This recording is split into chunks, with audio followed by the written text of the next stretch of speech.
cœur de la vie locale, à Aix-les-Bains, Chambéry et autour du lac du Bourget. Radio Grand Lac. Cette émission vous est présentée par l'agence Gann Assurance, avenue Jean Jaurès à Chambéry. Vos assurances au quotidien. Arnaud vous donne les meilleurs conseils sur Radio Grand Lac. Bonjour à toutes et à tous, je suis ravi de vous retrouver pour cette nouvelle émission Vos assurances au quotidien sur Radio Grand Lac, votre radio préférée. On va explorer aujourd'hui un sujet passionnant et d'actualité, c'est l'intelligence artificielle et on va regarder son impact sur le secteur des assurances, aussi bien côté assureur que côté client. On va explorer les interférences et les opportunités offertes par l'intelligence artificielle dans le domaine que je connais le mieux et pour lequel je fais une émission aujourd'hui. On regardera comment l'intelligence artificielle peut transformer le comportement des assurés, les enjeux, les défis pour les compagnies d'assurance face à ces nouvelles technologies. Et surtout, on va en parler des problèmes des enjeux climatiques et l'augmentation des sinistres climatiques qui forcément auront des répercussions sur les assureurs et la gestion des contrats. Mais c'est des questions qui sont tellement techniques que j'avais besoin de me faire assister, de me faire aider. Et aujourd'hui, je vais accueillir Coralie Simonaire de CS Formation Digitale pour m'éclairer sur toutes ces questions. Coralie est une spécialiste reconnue en intelligence artificielle. Bonjour Coralie. Bonjour Arnaud. Ton expertise va nous permettre aujourd'hui de mieux comprendre les transformations à venir dans notre secteur et je te remercie d'avoir accepté cette interview et mon invitation. D'ailleurs, tu fais aussi des chroniques maintenant sur Radio Grand Lac. Oui, tout à fait. Elle aura lieu ce soir, donc c'est la deuxième émission, c'est Focus IA où je décrypte l'intelligence artificielle. Effectivement, je suis chroniqueuse comme toi. Et c'est ta deuxième émission, du coup C'est ma deuxième émission, mais après j'étais aussi avec Pierre-Luc en début janvier, février, ouais voilà. Donc en fait, je suis pas novice à la radio. Tu es pas novice à la radio. Pierre-Luc, d'ailleurs, on le salue. Je sais qu'il écoute l'émission. Il m'a envoyé un message. Il avait hâte de voir ce qui allait en sortir. Personnellement, j'utilise moi aujourd'hui l'intelligence artificielle, mais on va dire plus pour des tâches administratives au quotidien dans mon agence. Ça peut être des courriers aux clients, ça peut être des lettres types, pour réclamer des pièces ou autre chose. Mais en ce qui me concerne, ça va pas plus loin. Et aujourd'hui, je sais que l'intelligence artificielle est utilisée dans le secteur des assurances. Certainement, chez Gann Assurance, ça doit exister. Après, on n'est pas forcément au courant, nous, agents, de tout ce qui se passe. Mais forcément, c'est un secteur qui est en mutation. Je te disais avant de préparer l'émission que de plus en plus, nous, en agence, on a affaire à ce qu'on appelle des chatbots. C'est des interfaces sur lesquelles on va discuter avec un robot, donc avec un bot. Aujourd'hui, beaucoup de personnes utilisent, quels que soient les âges, j'ai remarqué les professions, de plus en plus l'intelligence artificielle. Mais aujourd'hui, c'est un enjeu et tu vas nous expliquer en quoi ça peut être intéressant ou voire menaçant pour le secteur des assurances. Je tenais quand même à repréciser un certain nombre de choses, notamment sur on va essayer d'être généraliste et de survoler le sujet. Après, bien sûr, si vous avez des questions, vous pouvez nous les poser a posteriori et on essaie d'y répondre dans les émissions suivantes ou en message privé. Ce qui compte aujourd'hui dans le monde de l'assurance, c'est bien regarder quel est le mode de distribution de l'assurance. Le modèle de distribution. Personnellement, chez Gann Assurance, je suis agent général d'assurance, ça vous le savez, à Chambéry, avenue Jean Jaurès. Mon modèle de distribution des assurances, c'est celui de la compagnie Gann Assurance, et il est unique aujourd'hui, à savoir qu'on a une agence de centre-ville avec une ligne téléphonique fixe, avec des salariés qui sont en mesure de répondre à vos demandes par mail, par téléphone et bien sûr avec un accueil physique. Et aujourd'hui, nous, on gère l'intégralité de la relation client, de la souscription à la gestion du sinistre. Après, on va trouver sur le marché des assurances des modèles intermédiaires. Ce sera plutôt les réseaux de salariés des compagnies d'assurance et aussi ce qu'on appelle les banques assureurs. C'est-à-dire qu'aujourd'hui, la banque peut proposer quasiment toute la gamme des assurances à leurs clients. Là, on va être sur une souscription en agence et sur une gestion en plateforme pour les sinistres. Et après, on va avoir le fameux modèle en ligne 100% dématérialisé où on fera la souscription et la gestion sur une plateforme comme les courtiers en ligne que vous connaissez tous. Ça, c'était important de le préciser parce que Coralie, tu vas nous nuancer peut-être un peu les tenants et les aboutissants en fonction peut-être du modèle de distribution. Il y en a qui ont forcément de l'avance sur l'IA. Il y en a qui sont peut-être en retard. Moi, je pense qu'on est clairement en retard sur les applications de l'IA dans les modèles de distribution comme le mien. Mais tu peux peut-être déjà nous annoncer que par rapport à ton expérience, tu vois que l'IA, elle est déjà beaucoup développée dans d'autres compagnies d'assurance. Oui, tout à fait. Déjà, je voulais peut-être refaire un petit point sur déjà ce que c'est l'intelligence artificielle, parce que finalement, on en parle beaucoup. Dans l'assurance, effectivement, ça commence à être utilisé. Aujourd'hui, on estime que 14% des entreprises, selon une étude de Wavestone Company, tu vois, comme quoi j'ai travaillé, Arnaud. J'en attendais pas moins. Voilà, donc du secteur de l'assurance, ils vont utiliser l'IA, alors 15%, ça commence, mais ça va être effectivement en pleine expansion. Parce que je vais expliquer aussi tout ce qui est opportunité, puisqu'on accompagne aussi quelques clients dans ce secteur-là. Alors déjà, c'est quoi l'IA ? L'IA, tu peux m'en donner une définition. Pour toi, c'est quoi l'IA finalement ? L'IA, alors de ce que je connais moi, bien sûr, c'est un système qui va permettre de concrétiser en fait. Alors je parle pour moi, concrétiser des idées que j'avais et que j'arrivais pas forcément à mettre en forme. Alors pour moi, c'est un système qui permet d'avoir une idée et de la développer, ou d'avoir plein d'idées et de la synthétiser. Voilà. Moi j'en suis resté là. Maintenant, c'est vrai que j'ai fait un test, par exemple ce matin. Je vais partir au Monténégro dans 2 semaines. J'ai proposé à l'intelligence artificielle de me donner un itinéraire sur 1 semaine. Ça l'a fait. Ouais, c'est terrible. Donc quelque part c'est rassurant, mais ça fait un petit peu peur aussi. Donc moi j'ai ce côté, j'utilise un outil, mais peut-être qu'un jour il se retournera contre moi. Oui, après, encore une fois, comme tu l'as dit, c'est un outil. En fait, une intelligence artificielle, c'est une machine, ni plus ni moins, à laquelle on a implémenté des données d'entraînement. En fait, sans données, elle ne peut pas exister. Et auquel, en fait, on a implémenté ce qu'on appelle un algorithme. Donc, un algorithme, c'est une règle pour qu'elle puisse produire une tâche, et seulement ça. D'accord. Donc en fait, des IA, il y en a multiples aujourd'hui. La reconnaissance faciale, on va avoir tout ce qui est personnalisation et suggestion, qui est déjà aussi utilisé par les assurances. On va avoir tout ce qui est technique d'IA avec la computer vision, et qu'on parlera tout à l'heure. Donc c'est la reconnaissance d'image, effectivement. Alors celle que tu utilises, à mon sens, c'est l'IA générative. Donc c'est-à-dire un système d'intelligence artificielle qui va produire du son, du texte, de l'image et également de la vidéo. On y arrive doucement. Sur des outils de plus en plus performants. Mais voilà en fait ce que c'est l'IA. Et c'est vrai que dans les assurances, je vais essayer vraiment d'être, on va dire, de rester en surface, parce qu'on va pas forcément avoir le temps de rentrer dans le sujet. Mais on va avoir en fait 2 cas. Donc déjà un pour les assureurs, mais aussi pour les assurés. Je vais déjà commencer avec les assureurs. On va déjà voir la partie externe, et notamment avec les assurances auto. Puisque l'IA aujourd'hui, et je parlais de computer vision, je pense que c'est un super exemple par rapport à ça. Là, typiquement, j'ai été à Grasse voir un client. J'ai eu un accident très très bête. Donc, qu'est-ce que j'ai fait ? J'ai pris des photos des dégâts de ma voiture et des dégâts infligés à la voiture d'à côté. Concrètement, après, je l'ai envoyé sur mon espace personnel. C'est une IA qui a traité.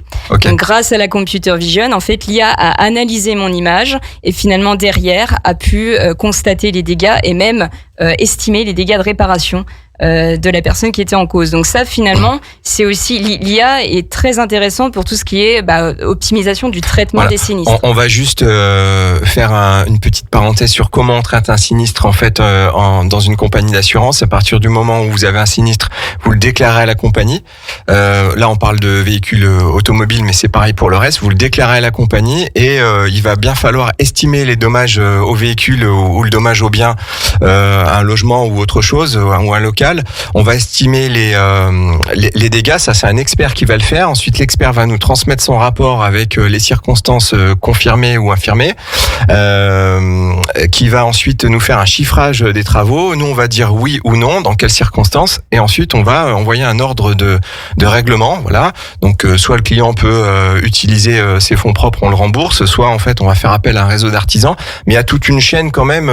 Ça prend plusieurs jours. Aujourd'hui, concrètement, entre le moment où tu déclares un sinistre et le moment où tu es réglé et ton sinistre est réparé. Toi, ce que tu nous dis, c'est qu'avec l'intelligence artificielle, dans cet exemple-là, on a réussi à raccourcir les délais de façon énorme. C'est exactement ça. Encore une fois, c'est une optimisation du traitement pour que ça aille forcément plus vite. L'idée, l'IA, c'est pas de remplacer l'humain, c'est d'aller plus vite en fait sur certaines tâches. Donc effectivement, tout à fait.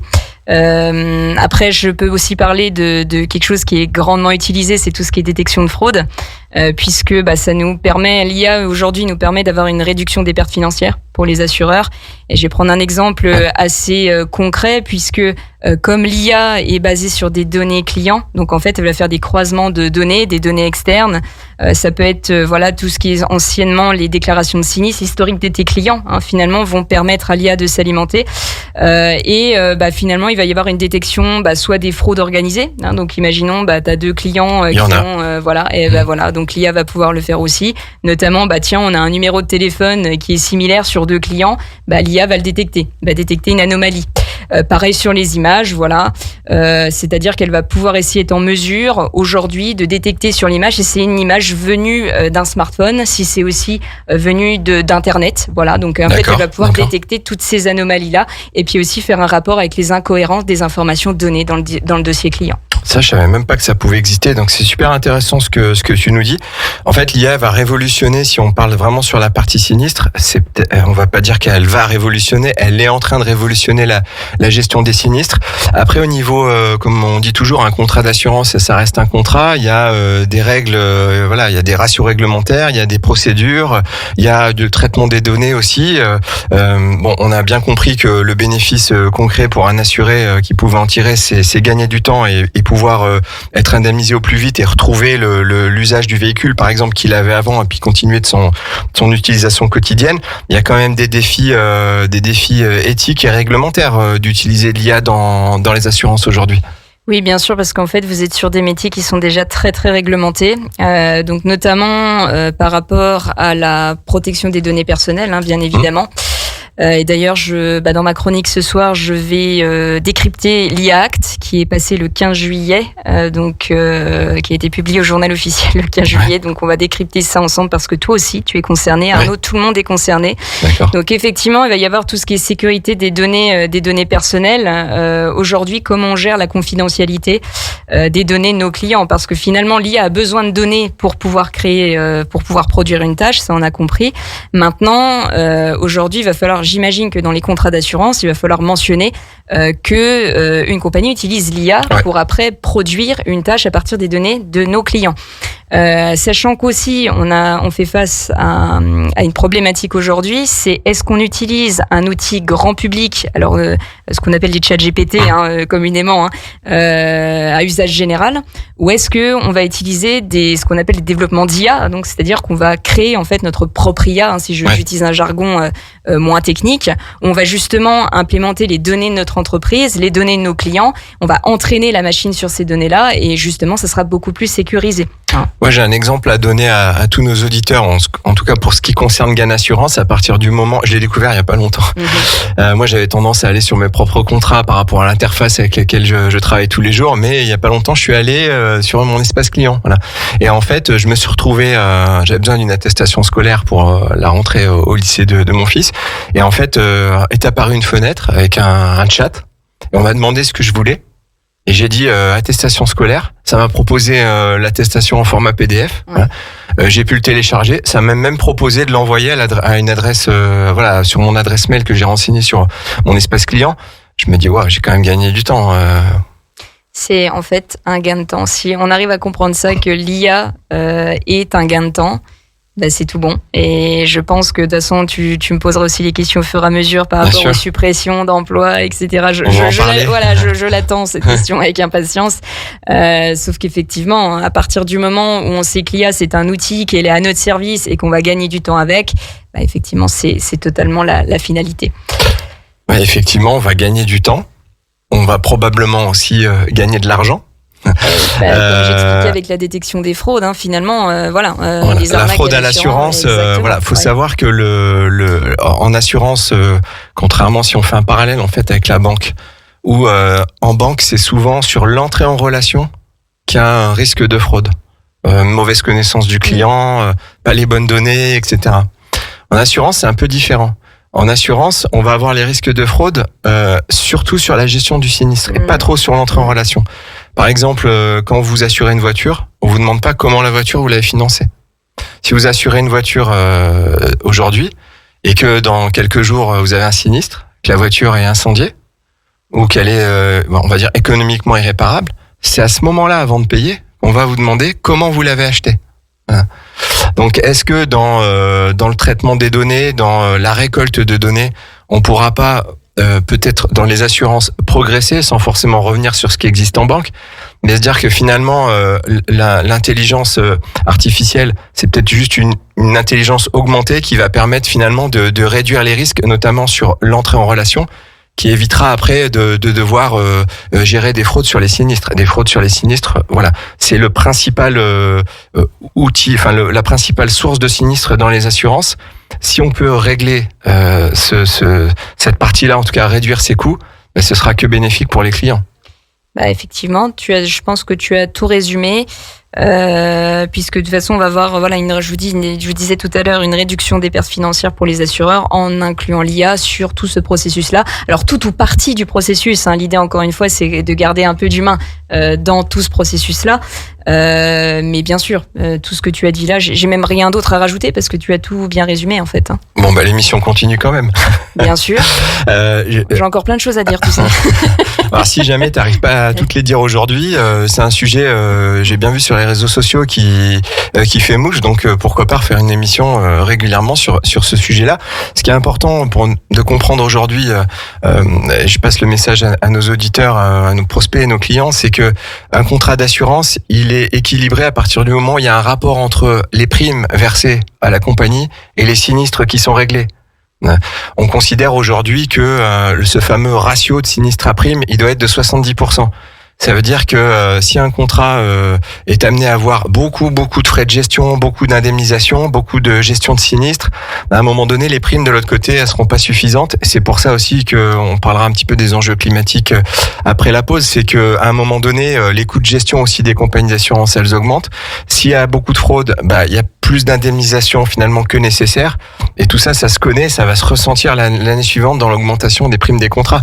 Et aujourd'hui, on a de plus en plus de clients qui nous disent, oui, moi je veux bien assurer, mais c'est de plus en plus cher. À un moment donné, je fais comment?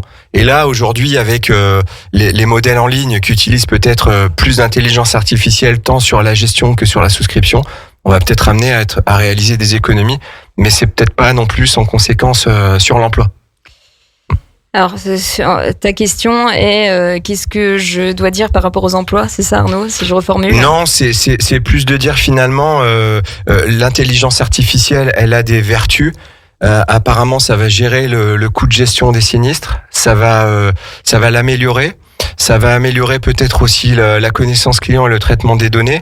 Donc, pour toi, c'est vraiment une opportunité, l'intelligence artificielle dans les assurances, dans cette utilisation-là? Bah oui, bien sûr. Alors, dans les assurances, aussi bien côté assureur que même assuré. Et puis je vais prendre un exemple assez concret. Est-ce que tu sais ce que c'est la télématique? Ouais. Il y a le mot télématique. Très très bien joué. Donc la télématique, en fait, c'est en gros, ça va permettre de suivre le comportement des assurés. Et là, tu parlais effectivement, comment on arrive à optimiser les tarifications pour nos clients, hein, on paye toujours plus cher, etc. En fait, il y a déjà des assurances qui ont mis en place, des compagnies d'assurance qui ont mis en place des systèmes d'IA à partir de la télématique, okay. Justement, où finalement, concrètement, comment ça se passe? T'as un petit dispositif GPS qui est dans ta voiture, en fait, avec une application smartphone. Et puis, effectivement, tu vas pouvoir collecter toutes les données de conduite de ton client. Donc, ça peut être la vitesse, ça peut être le freinage, ça peut être les accélérations, la distance parcourue. Il est géolocalisé aussi. Donc, ça, c'est aussi très intéressant pour tout ce qui est vol de voiture aussi. Et finalement, l'objectif, ça va permettre aussi aux assureurs d'évaluer plus précisément les risques et puis d'ajuster, en fait, les fameuses primes en conséquence. Donc, en fait, si tu veux, l'IA aussi, c'est une opportunité aussi bien pour les assureurs que pour les assurés pour tout ce qui est hyper personnalisation. Et bon, bien sûr, il faut de la data, hein, bien évidemment, les données. Hein. Donc, on aura une tarification qui sera plus précise, plus personnalisée. Lutte contre le vol, ça, je pense que tu l'as bien compris. Bien grâce sûr. À la télématique, on est géolocalisé. Et puis, effectivement, on va aussi responsabiliser les assurés, bien évidemment. Donc, ça peut être intéressant. Okay. Et je vais même aller plus loin que ça. Et après, on fera la pause. Ouais, je suis en retard. Donc, c'est pour les flottes de véhicules, notamment pour les entreprises. On peut même partir sur ce qu'on appelle de la maintenance prédictive grâce à la télématique. Okay. C'est-à-dire qu'en fait, on va analyser les performances des différentes, des flottes de véhicules, en fait, et pour analyser en fait les besoins de maintenance. Donc après, derrière, ajuster les tarifs en conséquence. Ah, ça c'est pas mal. Ouais. On va faire la pause. C'est vrai que c'est intéressant. Juste le principe, quand même rappeler le principe de l'assurance. Le principe de l'assurance, c'est de la mutualisation. C'est-à-dire que, en gros, c'est un peu comme notre système de sécu. Il y a des gens qui sont jamais malades et qui vont payer pour les gens qui sont très malades. Le danger aussi, c'est à force d'individualiser les risques et de les personnaliser, vous en avez qui vont payer pas cher et vous en avez d'autres qui vont payer cher. On se retrouvera après la pause. Vos assurances au quotidien. Arnaud vous donne les meilleurs conseils sur Radio Grand Lac. On est de retour pour cette émission qui fait le lien entre l'intelligence artificielle et le monde des assurances. Et j'ai Coralie Simoner avec moi aujourd'hui qui est experte en intelligence artificielle. Tiens, tu m'as demandé ce que c'était pour moi l'intelligence artificielle. IA, j'aurais dit intelligence augmentée. Ouais, c'est... Parce que je pars du principe que si t'as vraiment rien dans le cigare, tu iras pas très très loin en utilisant l'IA. Mais je me trompe peut-être. Ce sera un autre débat. Un jour, on fera peut-être une émission sur la philosophie. Du coup, je me tais. Mais pour l'instant, on n'en est pas là. C'est passionnant ce sujet. J'ai bien vu sur les réseaux sociaux et les messages privés. C'est un sujet que vraiment tout le monde attendait. Dans la première partie de l'émission, Coralie, tu nous as expliqué que ça pouvait être une réelle opportunité tant pour les clients sur la gestion de leurs dossiers que pour les compagnies d'assurance en termes notamment de traitement de données, de gestion des sinistres, de délais qui sont finalement raccourcis, de la fraude aussi, parce que la fraude en assurance coûte très très cher. Et là, je parlais de philosophie, on va parler un petit peu d'économie. Il y a un économiste qui s'appelait Schumpeter et qui parlait de la destruction créatrice. En gros, il disait les innovations aujourd'hui détruisent des emplois, mais d'un autre côté, elles en créent. Alors finalement, moi je me mets à la place de quelqu'un qui travaille dans une compagnie d'assurance au siège et qui règle la gestion des sinistres et qui fait bien son boulot. Finalement, lui, est-ce que son emploi il est menacé ? Est-ce que nous, d'un autre côté, en front, c'est-à-dire au devant des clients dans les agences, est-ce qu'on est menacé par l'intelligence artificielle ? Alors, je vais vous répondre très sincèrement. Oui, l'IA, à terme, va supprimer des emplois. Ça, on est d'accord. Par contre, ça va en créer d'autres. En plus de ça, sur un deuxième enjeu, il va y avoir concrètement qu'est-ce que les compagnies d'assurance vont faire de l'IA. Donc en fait, il va y avoir toute une transformation aussi des entreprises, à savoir qu'est-ce qu'on en fait ou pas. Est-ce qu'on remplace à 100% les tâches d'un humain par l'IA ? Ça, je ne peux pas vous répondre. Je ne sais pas ce que les compagnies d'assurance veulent en faire derrière. Encore une fois, que ce soit moi et mes collaborateurs, on est vraiment sur une démarche d'accompagner notre client sur l'utilisation de l'IA pour aller plus vite. Maintenant, on n'est pas forcément responsable de ce qu'il va en faire. Est-ce que derrière, il y a un licenciement possible ? Ça, malheureusement, on ne peut pas prendre la responsabilité. Donc, je te dirais, en fait, c'est un outil. Chacun en a une interprétation, c'est sûr. C'est une opportunité aussi pour réduire les coûts. OK. Maintenant, c'est concrètement, qu'est-ce qu'on en fait ? Et ça, malheureusement, je ne peux pas te répondre. Ah ok, bon, je suis un petit peu sur ma faim. Ouais, non mais nous ce qu'on regarde c'est à l'échelon aussi, on va dire à l'échelon direct. Moi par exemple au sein du GAN j'ai découvert une super appli en fait, donc c'est de l'intelligence artificielle. En fait j'ai une conversation avec un robot. Et ce robot-là, il va me permettre de me perfectionner dans la recherche des besoins et poser les questions vraiment efficaces aux clients. Ça je veux dire c'est un plus qui est énorme. Ça je pense que ça me remplacera jamais. Et je pense aujourd'hui que le modèle de distribution, en tout cas de GAN Assurance, et c'est ça en tant que chef d'entreprise, c'est dans ce modèle-là que j'ai investi parce que je crois encore fermement aujourd'hui à un modèle de distribution où il y a encore de l'humain. Après, avoir un modèle de distribution humain, ça n'exclut pas l'utilisation de moyens modernes qui permettent de faire gagner du temps à tout le monde. Ça, je suis entièrement d'accord avec toi, mais on en revient quand même à cette finalité. Qu'est-ce qu'on va en faire concrètement ? Effectivement, là, tu parlais d'augmentation tout à l'heure. Je te suis à 100% là-dessus parce que toi, clairement, l'IA générative, j'ai cru comprendre, te fait gagner du temps sur certains points. Ça pourra également, alors c'est celle-là aussi, c'est très intéressant et on en parle souvent avec nos clients, c'est toutes ces petites tâches chronophages que tu vas donner à l'IA qui vont te faire gagner du temps, tu vas pouvoir le replacer aussi autrement et notamment avec le suivi de tes clients, peut-être le démarchage, etc., etc. Donc finalement, il y a quand même un côté humain, un recentrage sur l'humain qui est important à souligner, effectivement. Alors moi, en tant que membre du MEDEF de Savoie, que je salue, parce que je sais qu'il y a certains collègues qui m'écoutent, on parle souvent de ces sujets-là et de l'IA, alors pas que dans les assurances, mais finalement dans le monde des entreprises. Et ce qu'il en ressort malgré tout, c'est que les tâches en fait rébarbatives, répétitives, qui n'ont aucune valeur ajoutée pour un salarié qui au bout d'un moment va s'ennuyer, il va partir. Finalement, en automatisant ces tâches ou en utilisant de l'intelligence artificielle, on va pouvoir passer les collaborateurs sur des tâches là pour le coup qui peuvent pas être faites par une IA ou qui seront faites avec une IA, mais qui en tout cas auront une valeur ajoutée qui sera plus forte. Donc pour toi, Coralie, l'intelligence artificielle d'une façon générale dans les assurances est pas vraiment une menace. Non, c'est pas une menace parce que finalement, ça va vous permettre aussi de vous recentrer sur le suivi client. Moi, je trouve que c'est une opportunité. Encore une fois, t'es en train de tout résumer. Là, c'est juste super. C'est encore une fois, on est sur l'automatisation. Automatisation, ça peut peut-être venir après, mais en tout cas sur l'externalisation des tâches chronophages à l'IA et finalement, comme tu dis, qui ont une faible valeur ajoutée aujourd'hui. Donc toi, finalement, ça te permet de te concentrer sur bien d'autres choses, à savoir l'humain, tes clients. Ça, c'est bien. Dans une époque où on veut recentrer l'activité des entreprises sur le service client, finalement, il peut y avoir des opportunités. Je vais te donner un exemple que j'ai eu ce matin. Voilà, j'ai un client qui nous appelait à l'agence, il était dans un magasin de photocopie et il avait besoin d'imprimer une attestation. Voilà. Alors il a appelé à 9h10, il a rappelé à 9h15 parce que l'attestation n'était toujours pas produite. Voilà. Un client comme ça, il comprend bien que derrière il y a un humain. Voilà. Donc il a attendu et on lui a donné son attestation dans les temps. Mais c'est vrai que ça a créé de l'insatisfaction à pas avoir les choses tout de suite. Par rapport à la satisfaction du client, c'est vrai qu'on est habitués tous aujourd'hui à obtenir les choses très rapidement.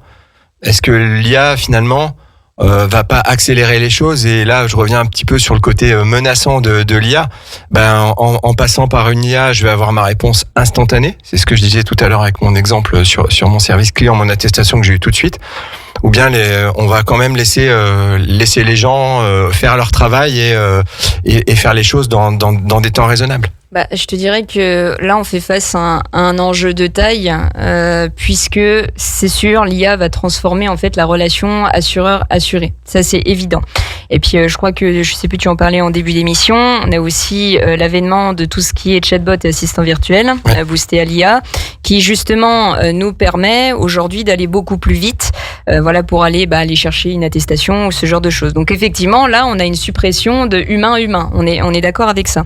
Par contre, de là à dire aujourd'hui l'humain, on n'en a plus besoin sur certaines tâches, je suis pas forcément d'accord avec cette notion parce que il y aura toujours des clients qui seront réfractaires aussi à ce type de technologie et je le vois aussi avec nos clients.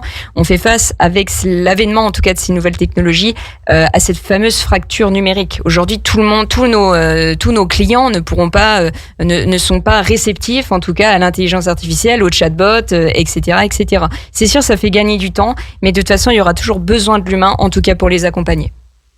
Super, merci pour ta réponse.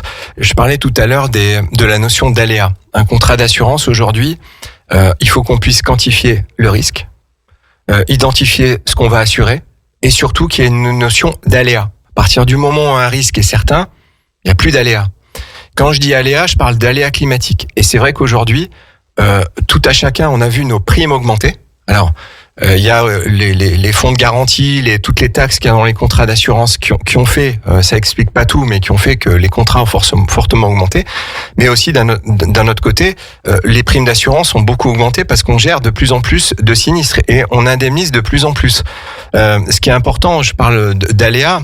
Aujourd'hui, si on parle d'aléas climatiques, on a tous vu qu'il y a de plus en plus de grêles, d'épisodes de sécheresse, des inondations. Ça, forcément, ça a un coût sur les assurances.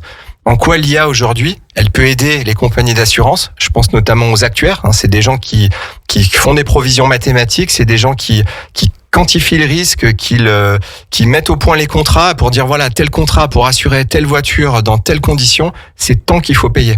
Comment l'IA aujourd'hui, elle peut intervenir dans quelque chose qui finalement est prédictif et aléatoire? Parce qu'aujourd'hui, personne ne sait si la Terre va brûler dans 100 ans ou dans 500 ans. Après cette question-là, de toute façon, c'est ce qu'on appelle concrètement l'analyse prédictive. C'est-à-dire que l'IA va se baser sur des anciennes données, va se baser sur des données existantes au présent pour pouvoir en fait nous produire quelque chose, j'ai du mal à trouver mes mots, Arnaud, mais en gros, voilà, vraiment nous prédire quelque chose. Oui. Et ça va être très intéressant parce que finalement, ça va aussi nous permettre de personnaliser aussi les offres derrière, d'adapter aussi nos offres derrière par rapport à la gestion des risques. Mais il y a déjà aussi des assurances ou même tout ce qui est gestion de patrimoine qui l'utilisent déjà. Pour tout ce qui est investissement, etc., ils utilisent déjà l'IA pour prédire en fait ce qui va se passer. Donc ça aussi, c'est une opportunité. Aussi bien pour les assureurs que pour les assurés aussi. Je m'en souviens parce que je sais pas si nos auditeurs le savent, mais mes clients, oui, je suis ancien, enfin même toujours conseiller en gestion de patrimoine. Oui. J'ai eu la chance de pouvoir exercer ce métier que je fais dans d'autres conditions aujourd'hui. Et c'est vrai qu'à l'époque, quand j'avais passé mon diplôme, c'était en 2015. On était abasourdis de voir qu'il y a un logiciel qui permettait, après une collecte de données importante, de finalement faire des prédictions, en tout cas des prévisions avec différents scénarios sur les droits de succession, votre enrichissement, l'évolution des marchés financiers, etc. Après, je me souviens, en 2019, j'avais assisté à une conférence où il y avait le meilleur prévisionniste du monde, c'était un Français. Il y a eu le Covid juste derrière. Enfin, à un moment donné, on a beau avoir les meilleurs prévisionnistes, il y a quand même une notion d'aléa. Et personne n'avait prévu qu'à un moment donné, on aurait une crise sanitaire. Et encore moins les compagnies d'assurance. Et ça, finalement, ça a eu un coût. Ça a eu un coût pour la société. Et on s'est aperçu que même les meilleurs prévisionnistes n'avaient pas anticipé que ce type d'événement pourrait arriver. Et en l'occurrence, les contrats d'assurance n'étaient pas adaptés. Il y en a certains qui ont été condamnés, mais les contrats d'assurance n'étaient pas du tout adaptés. On avait des trous dans les garanties. Et ça, personne n'avait prévu. Je te parle de ça, c'était il y a quelques années. Est-ce que l'IA aujourd'hui, elle serait en mesure de prévoir ce genre de choses ? C'est une question, à mon sens, difficile, parce qu'encore une fois, tout dépend aussi de quel type d'IA tu mets en place, la quantité de données aussi qui va alimenter l'IA. Par contre, non, en fait, moi, je serais tentée de te dire que de toute façon, le risque zéro n'existe pas. Alors, même si on assiste aussi à l'évolution de ces outils d'IA qui deviennent toujours de plus en plus performants, je ne suis pas convaincue qu'il faille faire confiance à 100% à une IA, malgré qu'effectivement, aujourd'hui, elle nous aide sur certaines tâches. De dire aujourd'hui, on prédit l'avenir avec l'IA, oui, elle nous aide sur certains points, mais je pense que ça va être plus sur du court terme. D'accord. Voilà, ça c'est mon avis sur la question. Maintenant, faire confiance 100% en IA pour prédire l'avenir, sur 6 mois, 1 an, sachant qu'on est quand même dans un monde en pleine mutation, je n'en suis pas convaincue à l'heure d'aujourd'hui. Maintenant, les modèles sont de plus en plus performants parce qu'encore une fois, les données sur lesquelles elles ont été entraînées aussi bien présent. En plus, elle a accès à Internet, donc elle peut aller chercher directement les informations à la source. Peut nous permettre quand même d'avoir des choses plus sûres. Maintenant, il y aura encore besoin de l'humain. Non, ça c'est sûr. Ouais. Et j'allais dire aussi, dans l'humain, il y a la notion de comportements qui sont parfois irrationnels. Ouais. Je vois bien les décisions d'investissement qu'on peut proposer à nos clients, notamment sur les assurances vie, à profil, on va dire, à culture économique équivalente, à revenus équivalents, plein de points communs. Vous allez avoir un individu A qui dit, moi en fait, je veux pas prendre de risques. Et quelqu'un qui a exactement la même structure patrimoniale, il va dire, moi, je suis capable de prendre un risque sur tant de pourcents de mon patrimoine. Et ça, finalement, vous avez sur le papier les mêmes données. Et finalement, la différence, c'est les appréhensions, c'est le côté irrationnel de l'humain qui va pousser à la décision. Donc ce que je veux dire, c'est que toutes les décisions, à mon avis, ne pourront pas être prises par l'IA parce qu'il y aura toujours ce côté humain, ce côté irrationnel qui va faire qu'à un moment donné, on va prendre telle décision et pas une autre. Ouais. En fait, l'IA est une aide à la prise de décision, mais en aucun cas, elle va pouvoir prendre les décisions à votre place. Ou en tout cas, pas encore. Ce qui serait intéressant, si pour les auditeurs qui sont là, ce serait d'aller sur une intelligence artificielle, de taper la question suivante. Dans quelle mesure peux-tu me prédire que je vais avoir un sinistre sur ma voiture dans les prochaines années? À quel moment? Oui, alors après. Qu'est-ce que ça va répondre? Ça, je suis curieux. Ouais, mais en fait, si tu veux, là, tu parles encore une fois d'intelligence artificielle générative. Après, tu as des intelligences artificielles qui sont en mesure d'analyser une grande quantité de données pour après prédire des choses. Enfin, tu as vraiment des IA qui sont spécialisées dans la prédiction, l'analyse prédictive. Après, là, tu parles encore une fois d'IA générative. Elles sont peut-être pas assez capées, en tout cas, pour pouvoir prédire ce genre de choses. Après, c'est vrai que moi, ce que je connais de l'IA, c'est l'utilisation que je peux en faire. Et toi, tu parles vraiment d'IA qui sont pas accessibles. Ouais, c'est des IA qui sont intégrées dans les systèmes d'information. Et c'est encore autre chose. Bon, c'est passionnant. On pourrait en parler. On pourra en parler pendant des heures. Je crois que tu avais une question à me poser. Ouais, absolument. Alors, pour conclure l'émission. Ouais, c'est toi, ça. tu vas revenir en fin d'après-midi, hein, donc à 12h05 aujourd'hui. Je rappelle les émissions, on aura En Passe à l'action avec Fabien, et puis Coralie à 17h45, tu feras ton émission Focus IA. Voilà. C'est ça, tout à fait. Donc du coup, ta question, pour conclure, je vais essayer d'y répondre du mieux que je peux. Oui, parce qu'en fait, tu sais qu'il y a beaucoup aussi d'enjeux par rapport à l'IA et notamment par rapport au juridique et aux responsabilités. Ouais. Et c'est vrai que on avait invité lors d'une émission avec Pierre-Luc les avocats donc de Chambéry, et c'est vrai que aujourd'hui, est-ce que dans les contrats d'assurance auto pour des voitures autonomes, quelle est la notion de responsabilité? C'est-à-dire que si, par exemple, j'ai une Tesla, par exemple, je la mets en conduite automatique, en conduite autonome, j'ai un accident avec, qui est responsable? Qu'est-ce que stipulent aujourd'hui les contrats d'assurance auto? À ma connaissance, nous n'assurons pas ce type de véhicule pour le moment. Ok. Voilà. Ce qui en ressortirait pour moi, comme ça, de mon point de vue d'assureur, on serait plus sur du dommage aux biens finalement classique. Il y aura un volet de responsabilité civile, en fait, professionnelle de la part du fabricant. Puisqu'à partir du moment où je rentre, par exemple, ma feuille de route dans un GPS et que le GPS me conduit dans un ravin, est-ce que c'est la faute du fabricant? Est-ce que c'est ma faute parce que j'avais pas fait la dernière mise à jour? Est-ce que c'est la faute des satellites qui étaient au-dessus de moi et qui étaient à ce moment-là pas forcément très utiles parce qu'il y avait un voile de nuages qui passait? Là, on va plus être sur de la responsabilité, à mon avis, non pas du conducteur, mais de la responsabilité civile du fabricant, en fait. Donc en l'occurrence de cette marque. Voilà. Après, faut pas oublier que dans la notion de responsabilité, je peux très bien moi être responsable d'une chose, et ensuite que finalement mon assurance se retourne contre une autre personne qui elle-même est responsable. Voilà, il y a toute une chaîne de responsabilité. C'est ce qu'on appelle en général les recours en assurance. C'est-à-dire que je suis par exemple mis en cause. Je fais un recours contre la partie adverse parce que je suis pas forcément d'accord. Voilà.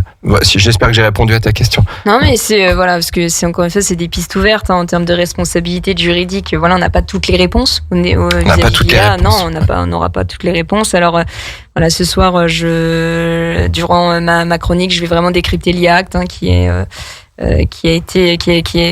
paru au Journal Officiel, donc il y a quelques jours. Donc justement, ça s'appelle vraiment comme ça? L'IA Act. Ouais. Oui. Ça fait hyper solennel quand même. Ouais, c'est la première loi. On a l'impression de que c'est une nouvelle constitution. Ouais. Absolument, c'est ça. C'est exactement ça, finalement. Première loi de régulation de l'IA. Et je vous invite à être là ce soir sur Radio Grand Lac à 17h45 parce que tout le monde est concerné.